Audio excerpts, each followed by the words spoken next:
Salut à tous et à toutes et bienvenue sur Arsenal Fans FR. Comment ça va, Noé? Ça va super bien, un peu déçu de l'attitude de Brighton hier, assez content de Everton avant-hier, donc écoute, il y a de quoi sourire en ce moment, de quoi avoir de l'espoir, même si bah, il y a un derby du nord de Londres qui nous attend bientôt, donc content d'être là pour discuter d'autres choses l'espace d'un instant avec toi. Et bah l'autre chose en particulier, ce sera Ben White, auteur d'une année civile 2024 exceptionnelle. Il est même dans la discussion pour certains pour être le joueur de la saison. Et donc voilà, nous on va revenir un petit peu sur lui, sur ce qu'il a fait cette saison, les moments où c'était moins bon, les moments où justement il a très très bien performé, notamment depuis on va dire le début de cette année civile quoi concrètement. Et donc voilà, savoir qu'est-ce qui pourrait être son avenir chez nous, est-ce qu'il resterait latéral droit, parler de son évolution aussi en tant que latéral. Donc voilà. Ouais, bah comme tu le dis, le début de l'année, il était un petit peu sur la poussif pour Benjamin White, parce que bah, on sait désormais il avait une grosse blessure qui fait que à cause de la blessure de Timber, il n'avait pas vraiment de solution secondaire, parce que clairement on n'avait pas envie de voir Cédric sur le terrain. Ce qui fait qu'il a enchaîné des matchs vraiment à toute allure, sans avoir de solution de repos, sans pouvoir être mis de côté pendant quelques jours, quelques semaines pour se remettre de sa blessure, qui a amené à des mois de novembre, décembre un peu complexes et en grande partie, il y a les défaites face à Fulham et face à Aston Villa, on se souvient pendant la période estivale, enfin estivale non pardon, pendant la période des fêtes, il a été très critiqué à cette période-là, et on se demandait un petit peu mince, qu'est-ce qu'on va faire pour la seconde partie de la saison, parce que notre côté droit, il marchait plus aussi bien. Le triangle avec Odegaard et Saka, ça marchait pas trop. Et on se disait, ok, là, il y a un problème à régler potentiellement. Et finalement, non, le problème s'est réglé tout seul parce qu'on est allé à Dubaï, que notre cher Benjamin White a pu se faire bronzer au soleil et qu'on sait très bien que c'est une carotte et que par conséquent, dès qu'il prend du soleil, il est en meilleure forme. Et il est revenu et il a explosé à peu près tous les compteurs depuis il est revenu de Dubaï. Un peu comme l'équipe, il est juste injouable. Et injouable de multiples manières, on va dire, et on va en parler bien sûr juste après. Et ça fait plaisir tout simplement parce que c'est un joueur qu'on aime bien, c'est un joueur qu'on aime bien aimer, c'est un joueur que nos rivaux détestent, et ça donne un peu une sorte de fougue supplémentaire pour le défendre et pour le mettre en avant. Il y a eu tout le drama Southgate, on peut peut-être en parler aussi. Donc ça fait plaisir de le voir revenir autant en forme, marquer 2 buts face à Chelsea. Voilà, ça fait plaisir. Et ouais, Ben White qui se transforme en Maldini en référence à, à l'un de nos derniers posts Twitter.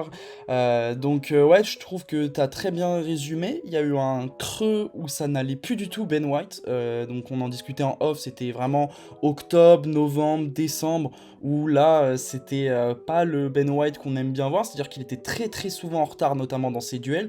Il prenait aussi pas mal l'eau. Je me rappelle des deux confrontations qu'on a eues face à Liverpool, pas la troisième où il est très bon, mais les deux premières où c'était compliqué en effet et en championnat pour la première fois. Mais à côté de ça, il y avait aussi des très bonnes performances. Je me rappelle du match où on bat Manchester City, que ce soit Mm. Doku ou Foden, Ben White, il était là, il leur a laissé la carte de visite et il est reparti. Donc c'était un peu en demi-teinte, c'était pas le Ben White de la saison 2022-2023 qui nous avait tous agréablement surpris à un poste qu'il découvrait carrément quoi. Et donc là moi je me suis dit bon l'année 2024 risque plus ou moins d'être longue parce qu'on sait qu'on a beaucoup de blessés. S'il profite aussi d'avoir tant on va dire de régularité à ce poste là, c'est aussi grâce à Tomiyasu. T'as parlé de Timber mais aussi Tomiyasu hein, qui revenait bien en octobre-novembre puis qui se reblesse à nouveau. Donc au final Ben White lui il a pu avoir de la continuité, chose que n'ont pas eu d'autres joueurs de notre effectif hein. Coucou Smith Rowe, coucou d'autres joueurs. Et donc il a su en tirer profit vraiment à partir de ce break à Dubaï où là on a retrouvé un autre Ben White, un Ben White, je sais pas pour toi, mais en tout cas que j'ai trouvé beaucoup plus à l'aise offensivement. Il est passé, on va dire, en quelques mois d'un défenseur, enfin même si on veut parler de la saison antérieure, Sam Gidin avait fait le constat sur Twitter, c'est-à-dire qu'on est passé d'un défenseur central un peu polyvalent à un défenseur droit à vocation très défensive et à un défenseur droit finalement qui est un peu plus polyvalent et qui même est super efficace offensivement. C'est-à-dire que cette saison, 4 buts, 4 passes D, il fait pas mieux en carrière, dont son doublé magnifique face à Chelsea, la reprise de volée était parfaitement voulue, Bien sûr. non, bah oui, et du coup on a vu plein d'aspects positifs de Ben White, même si ça reste un peu à relativiser, on a une courbe de progression qui est quand même assez nette depuis l'année 2024, 2023-2024, je vais y arriver, mais il s'est quand même un peu fait cook face au Bayern. Donc voilà. Par rapport à cette polyvalence, il y avait un article qui était vachement bien, qui était sorti sur The Athletic, comme d'habitude, travail de qualité de chez eux, qui expliquait qu'en gros, aujourd'hui, il y avait vraiment 3 types de latéraux qui existaient dans le football moderne, le football post-Pep Guardiola. C'était soit le défenseur central qui était repositionné sur le côté, un peu à la Nathan Ake, soit le défenseur qui va plus jouer au milieu du terrain, là on pense à un Zinchenko, donc le fameux inverté de latéral droit, enfin bref, la sémantique est quand même assez vaseuse à mon avis, ou alors tout simplement le bon vieux latéral qui va aller courir et mettre des centres en permanence à la Robertson à Liverpool typiquement. Walker Et aussi. cet article, Walker aussi, Walker justement il est un peu dans la même catégorie que Ben White, Ouais. que Benjamin White, Ouais. dans le sens où pour moi c'est un joueur qui est capable de faire les 3 à peu près haute qualité. Il est capable d'aller aider au milieu du terrain pour permettre aux deux gardes de décaler sur l'aile et de faire des combos avec Saka. Il est capable vraiment cette année, il le faisait presque pas la saison dernière, cette année le nombre de fois où il dépasse Saka sur l'aile pour aller apporter une autre option ou tout simplement attirer un défenseur, créer de l'espace pour que Saka revienne dans l'axe. C'est pas pour rien que Saka fait sa meilleure saison en termes de stats, en termes de buts et de passes décisives, parce que quand t'as un Benjamin White qui est aussi débonnaire, qui a autant le cœur sur la main et qui fait tout pour te mettre dans de bonnes conditions, forcément tu exploses. Saka, de toute façon, sera un autre débat de vidéo, mais en gros, voilà, il est capable de faire ces 3 rôles à la perfection, presque à la perfection, on va dire. Il est plus fort en défenseur qu'en attaquant, ça c'est sûr et certain, c'est dans ses capacités. Mais il reste un défenseur qui a un jeu de passe vraiment optimal. Plus d'une passe clé par match, ce qui est quand même plutôt fort pour vu les zones qu'il a, presque 2 centres par match aussi. Et je crois qu'il est globalement dans les 20% des meilleurs joueurs, tout poste confondu, en termes de passes réussies, passes attendues, de déplacement avec le ballon, et de passes progressives surtout. C'est ça qu'on attend le plus d'un latéral, j'imagine, c'est d'emprunter les couloirs pour faire progresser le jeu. Et ça, il le fait très très bien, il fait bien mieux que les 3 compères qu'on a pu avoir sur le côté gauche de notre défense. Et donc ouais, c'est un joueur qui est presque indispensable aujourd'hui, où c'est vrai que ça devient compliqué d'imaginer une équipe sans Benjamin White en tant que latéral droit, oui. Et oui aussi, tu vois, pour revenir, moi, la chose que j'attendais le plus de lui, en tout cas sur cette saison, parce qu'on attend tous des choses des joueurs, c'est que là, on a loué ses qualités offensives. T'as parlé de ses passes clés, franchement, au niveau des passes en profondeur, je pense à la passe en profondeur qui a été faite pour Havertz face à Chelsea, je sais pas si tu vois, où derrière Havertz se trouve un peu pour la passe. Ça, on a quasiment ça pour chaque match, et c'est pas anodin si on a nos 6-0, 5-0, etc. Sur cette année 2024. Même si tu vois, je trouve que la connexion avec Saka a monté de niveau, mais je pense que ça peut être mieux. Et tu faisais le parallèle avec Walker, je trouve que Ben White en est quand même un cran en dessous, dans le sens où il a pas la dimension, j'ai pas le mot, j'ai pas le mot, mais la dimension physique d'un Walker, c'est pas le bon mot, mais en gros, c'est-à-dire que Walker fait les efforts défensifs, fait les efforts offensifs, mais genre c'est 90 minutes sur 90 minutes, et Ben White, on l'a vu à plusieurs reprises mort de la poussière face à d'autres ailiers de Première Ligue, même s'il y a du mieux là aussi. Je pense à son match face à Liverpool, donc le 3e match de la saison, où là, face à Nunez, il n'y a eu aucun souci. Je pense... non, c'était Diaz, pardon. Je pense aussi à son match face à Enciso, qu'il avait mis en difficulté la saison d'avant. Je pense aussi à son match face à Newcastle, où on gagne 4-1. Gordon n'a pas vu le jour. Donc en fait, tout ça font que t'as une meilleure stabilité défensivement parlant avec Ben White, tu l'as de manière plus intéressante offensivement, et il y a même certains moments où il est re-rentré un petit peu, tu vois, tu l'as évoqué un peu tout à l'heure, où quand Kivior était défenseur gauche, c'était White qui faisait le taf de rentrer au milieu. Bon, après, Jorginho est revenu dans le 11, du coup, finalement, White n'a plus trop rejoué à ce poste qui le mettait un peu en difficulté face aux oppositions, il y avait pas mal de contres, mais globalement, en fait, tout ça fait que t'as un latéral super polyvalent, et que, au final, tu mets tout ça mis bout à bout, sa saison... en tout cas, son année 2024, moi, je place peut-être que Odegaard au-dessus de lui, peut-être Rice, mais... Et Saka pour moi, mais oui. Mais sur la régularité, je trouve que Ben White, il a rien à envier aux autres joueurs. Ah, c'est clair, il fait partie de nos joueurs principaux, et je pense que tu peux rajouter même un joueur dans l'équation, et qui explique en partie le surgain de forme de Benjamin White cette année. Parce que tout ce que tu expliques là, c'est des manières qu'il a d'être libre sur le terrain, de pouvoir jouer un peu, de prendre les bonnes décisions au bon moment. Et pour ça implique d'avoir une certaine liberté, de pouvoir occuper des espaces qui sont pas les plus optimaux pour cadenasser une défense nécessairement. Et ça, c'est en partie parce que la confiance qu'il a en Saliba, elle est visible sur le terrain à des kilomètres. Quand Saliba est en 1v1, Benjamin White, il est pas en train de tracer, de donner tout son sprint pour aller essayer de dire mince si jamais il va se faire battre. Il le sait que Saliba va probablement gagner son duel, que s'il le gagne pas, il y aura Gabriel derrière. Et par conséquent, ça fait qu'il peut se permettre d'être 10 mètres plus loin sur le terrain, et ces 10 mètres, ça suffit à faire avancer le jeu. Ça donne une longueur d'avance à notre contre-attaque, à notre, ou simplement à se restabiliser, à se remettre dans un schéma de passe un peu classique, un peu Arteta. Et ça c'est aussi vraiment un facteur que je trouve très important. C'est cette confiance qui règne en fait entre les joueurs, où vraiment tu sais qu'ils savent, excusez-moi, qui savent où les autres se situent, qui leur font confiance, qui savent qu'ils peuvent leur faire une passe en une touche de balle, qui vont faire une passe rapide. Tu parlais de la longue balle vers Havertz qui était d'une toute beauté. C'est aussi parce qu'ils savaient que Havertz serait là et que du coup il pouvait jouer la passe en une attention. Il a même pas levé la tête, je crois, pour faire cette passe. Ou à peine, tu vois, il a juste une petite confirmation du coin de l'œil. Passe directement dans les pieds, forte. Il savait que le joueur allait pouvoir le contrôler. La finition malheureusement n'était pas là, mais il y avait quelque chose de l'ordre de on se fait confiance, on sait qu'on est tous des parties de l'échiquier qui sont importantes, et c'est vraiment ça que Benjamin White, pour moi, il incarne dans cette équipe. C'est un joueur à qui on fait confiance et qui fait confiance aux autres autour de lui. Et ça, j'aime beaucoup. Et puis même, tu vois, t'en as parlé là aussi, c'est un joueur qui est assez détesté par nos équipes rivales. Quand tu revois son but, il rend totalement fou Cucurella. Et ça, c'est un profil, que je pense si vous nous suivez sur les lives, on dit souvent notre équipe manque peut-être un peu de ce type de joueur-là. C'est-à-dire on a certains joueurs qui ont l'air gentils, on va pas se mentir, tu vois. Mais t'as d'autres joueurs, en particulier Ben White, qui vont rendre fou leur adversaire. Et je pense que dans toutes les grandes équipes, il faut un joueur. Désolé, je vais dire directement le mot, il faut un con, tu vois. Il faut un con. Et lui, il remplit ce critère à merveille, parce qu'en plus, il joue latéral, c'est-à-dire qu'il a de quoi rendre fou les ailiers en face et de les faire sortir de leur match.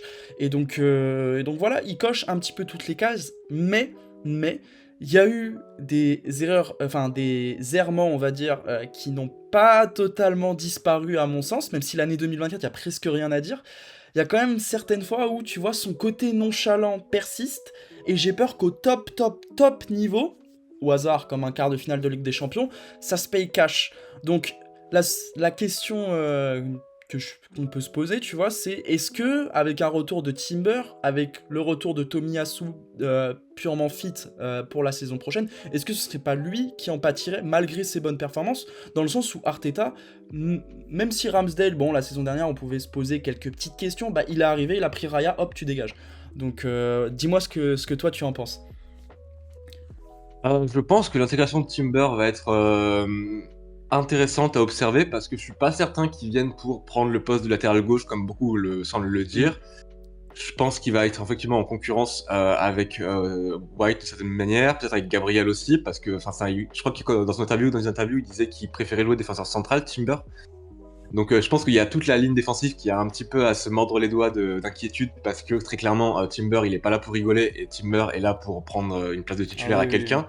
Ça reste à voir qui ce sera. Mais pour Benjamin White, de toute façon, je pense qu'un des plus grands talents qu'un joueur puisse avoir, c'est sa disponibilité. Et Benjamin White, même quand il est blessé, il est disponible. Et rien que pour ça, je pense qu'il aura sa place dans l'effectif. Alors après, dans quelle mesure, effectivement, est-ce qu'il a le potentiel pour nous mener au plus haut niveau? Tu sais, tu faisais la comparaison avec Walker. Si tu compares Benjamin White aujourd'hui, qui a 26 ans, à Walker quand il avait 26 ans, c'est pas les mêmes mailles. Je veux dire, Walker à 26 ans, il était complètement claqué à côté d'un Benjamin White. Walker a explosé véritablement à 28 ans quand il va enfin dans un vrai club et qu'il quitte Tottenham pour aller à Manchester City. Et qu'à partir de ce moment-là, il commence effectivement à savoir faire des passes avec des joueurs à qui il fait confiance pour prendre les passes. Il fait confiance à avoir des défenseurs derrière lui qui peuvent le suppléer si jamais il part offensivement, même si, comme tu le dis, c'est une bête d'athlétisme. De toute façon, Walker, il est ultra fort, ça n'a rien à dire. Pour moi, Benjamin White, par exemple, tu parlais du Bayern, et que moi aussi, je l'avais jugé fautif par rapport à ça à chaud, tu vois, en me disant, ouais, c'est pas normal de laisser Guerrero centrer et lui laisser se remettre d'espace pour recentrer. Il aurait dû être plus agressif, plus au tac au tac, en fait, tout simplement. Et j'y ai réfléchi depuis, et en fait, ça rejoint un peu ce que je disais sur la confiance des autres joueurs. C'est que pour moi, en fait, à ce moment-là, il espérait que Raya ait une meilleure touche. Raya a une touche toute pourrie sur le premier centre de Sané, je crois. Où au lieu de la renvoyer soit en corner, soit dans une zone un peu moins insécuritaire, on va dire, il la renvoie directement dans les pieds de Guerrero, et je pense pas que White s'attendait à ça. Et par conséquent, il était dos tourné, le temps de se retourner, de s'avancer, il y a un moment donné, tu peux pas faire trop de choses dans une demi-seconde seulement.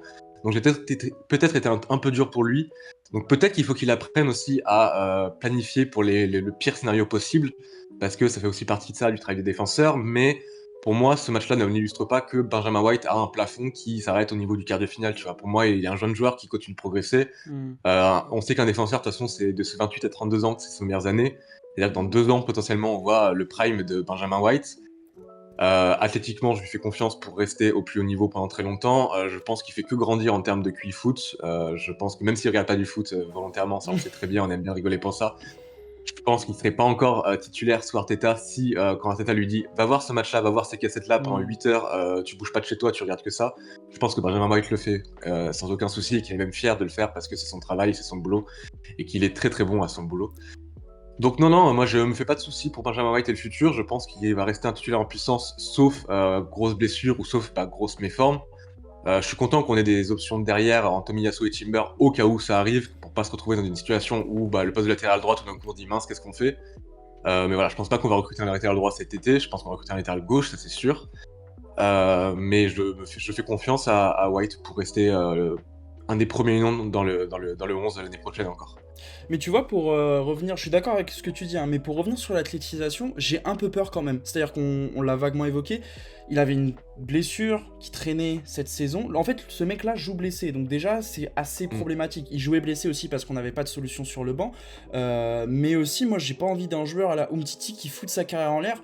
Là, on sait que ses problèmes au genou, je crois que j'avais vu, je sais plus si c'était Einstein qui le disait ou dit Athletic, je sais plus exactement, mais en gros, il y aura des scanners, etc., qui seront faits cet été parce qu'il risque de très certainement pas participer à l'Euro. Mais moi, ça me fait un peu flipper dans le sens où, tu vois, genre, t'as un joueur, bon, qui a 26 ans, justement, tu l'as bien dit, je pense que le pic un peu des latéraux, des défenseurs, ça arrive vers 28, 29, 30 ans. Et là, ça me ferait chier en fait que tu vois, les blessures au genou, on sait très bien comment c'est, ça peut être très chiant, très chronique, et qu'en fait ce soit le cas pour lui, et que petit à petit, bon bien sûr on le souhaite pas, hein, mais que ça impacte sa forme, et qu'au final, la vague, comment dire, la petite période 2024, janvier, avril, ce soit juste une belle période qu'on ait eue, et qui n'est pas représentative, tu vois, de sa forme de manière régulière. Je sais pas si tu vois ce que je veux dire. Du coup, ça c'est ma crainte que j'ai, et j'espère que ça ira quand même, parce que s'il continue à jouer blessé, on sait tous comment ça se finit en fait. Mm. Alors, je te rejoins un peu, c'est vrai que c'est un peu embêtant d'avoir un joueur qui doit obligé de nourrir sa blessure, de prendre des shots probablement avant chaque match pour pouvoir faire ses 90 minutes. D'un autre côté, moi je me dis aussi, il a passé 2 semaines à Dubaï dans un entraînement, dans un contexte d'entraînement assez intense, de changement tactique, etc. Et il a réussi à nous pondre 3 mois de très haut niveau d'un point de vue athlétique. Donc là, s'il a 3 mois de vacances devant lui, ça devrait le faire, quoi. Je me dis, 3 mois de vacances, il a largement de quoi se remettre complètement. S'il y a une blessure, il pourra avoir les soins vraiment optimaux à ce niveau-là. Je pense que si tu demandes à Benjamin White de se reposer, d'aller au soleil boire des cocktails avec sa meuf, il dira pas non. Hein. Donc voilà, pour moi, je me fais pas trop de soucis à ce niveau-là. Si c'était un problème grave au genou, je pense pas que le club le risquerait typiquement. Je pense juste que c'est un petit peu d'inconfort, un petit peu voilà, des choses qu'il faut mettre sur un peu de côté, mais bon, si rien qu'un gros sparadrap fixé sur le genou ne peut pas régler. Et moi, quand je vois courir actuellement, je vois pas un joueur qui est en train de se ménager. Moi, généralement, de toute façon, je trouve qu'on le voit assez rapidement, les joueurs blessés qui camouflent leurs blessures, c'est que ils vont pas à 100% dans les duels, il y a une sorte de retenue, tu vois. Quelque chose qu'on observe même dans les joueurs en retour de blessure ou pendant les premières semaines, le temps qu'ils retrouvent un peu leurs sensations, qu'ils retrouvent leur impression avec leur corps, ils sont dans la retenue toujours, ils font pas à 100% dans les duels. Pour moi, s'il y a bien un joueur de l'effectif, non, ok, peut-être derrière Gabriel, s'il y a un deuxième joueur derrière l'effectif après Gabriel qui va vraiment à 100% dans les duels et qui met les pieds, qui met son corps, qui est prêt à tout, c'est bien Benjamin White. Et ça prouve que son corps ne va pas trop mal et qu'il est capable de jouer ça. Donc pour moi, je me fais pas trop de soucis pour ça, je me fais pas trop de soucis pour son futur. Faut pas que ça s'aggrave, bien sûr. S'il y a opération, on espère que c'est une opération bénigne et qu'il y aura vraiment toute la réhabilitation qui se passera rapidement. C'est l'avantage, si on a Timber et Tomiyasu, les deux peuvent prendre son rôle le temps de début de la saison. Donc je me fais pas trop de soucis vraiment pour ça. Ok, bah écoute, je crois qu'on a tout dit. Est-ce que tu voulais ajouter quelque chose sur le sujet? Je voulais juste rajouter le fait que Southgate est un gros abruti, que parce que le mec ne connaît pas la sémantique précise du football, il a fait et qu'il fallait le virer absolument du camp de l'Angleterre. Je trouve ça vraiment d'une absurdité totale. Que préférer un coach défenseur qui est même pas si bon que ça, de ce que j'ai bien compris, au meilleur latéral droit, en tout cas un des deux meilleurs latéral droits avec Kyle Walker de son effectif. Faut vraiment pas vouloir gagner. surtout quand il a une relation avec l'ailier droit qui va être titulaire pendant l'Euro. Donc je suis content qu'il soit pas titularisé cet été justement pour se reposer comme on disait. Par contre, je trouve vraiment qu'un entraîneur qui fait ça, c'est motif de licenciement. Et bon, je pense que Southgate ne survivra pas cet été chez les Free Lions. Donc grand bien leur en face, grand bien face à Ben White. Et puis bon, bah, tant mieux.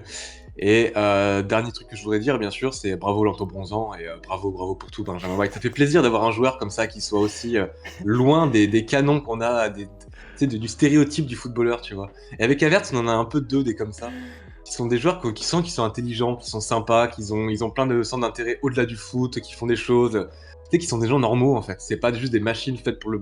Et j'ai rien contre les machines, hein, je veux dire, Saka, mon joueur préféré, vous le savez très bien. C'est une machine de foot, le mec il fait tout pour le foot, il optimise, et c'est pour ça qu'il est aussi au niveau. D'un côté, c'est bien d'avoir des joueurs qui sont là en mode, ils rentrent chez eux, ils vont faire des câlins à leurs 3 ânes parce qu'ils ont décidé d'avoir des ânes comme Havertz, je trouve ça génial. Ou Benjamin White qui va probablement aller danser en boîte de nuit jusqu'à 11h et quand même faire une grosse nuit de sommeil et être dispo le lendemain. J'adore ce genre de profil, tout simplement, ça change et puis ça donne une sorte de connexion avec les fans aussi, tu vois. Il y a quelque chose de très personnel, très intime qui se dégage. Ouais, ça fait aimer une équipe en fait, ça fait aimer une équipe d'avoir des joueurs comme ça. Et bah, du coup, bah, on espère que Ben White va continuer de performer sur cette fin de saison et que ensuite, cet été, il va passer de très très bonnes vacances et nous revenir très fort à partir du mois d'août pour la saison, juillet même pour la reprise, pour la saison 2024-2025. Bah écoute, je pense qu'on a fait le tour. On peut dire au revoir. Salut Gunners. Et puis, Les on, se, Gunners, on se dit à une prochaine. Normalement pour un prochain live, mais la vidéo je ne sais pas quand est-ce qu'elle va sortir. Et dans le pire des cas, on se retrouve bientôt pour une prochaine vidéo sur très certainement le bilan de la saison 2023-2024. Allez, salut Gunners, à une prochaine. allez, prenez soin de vous.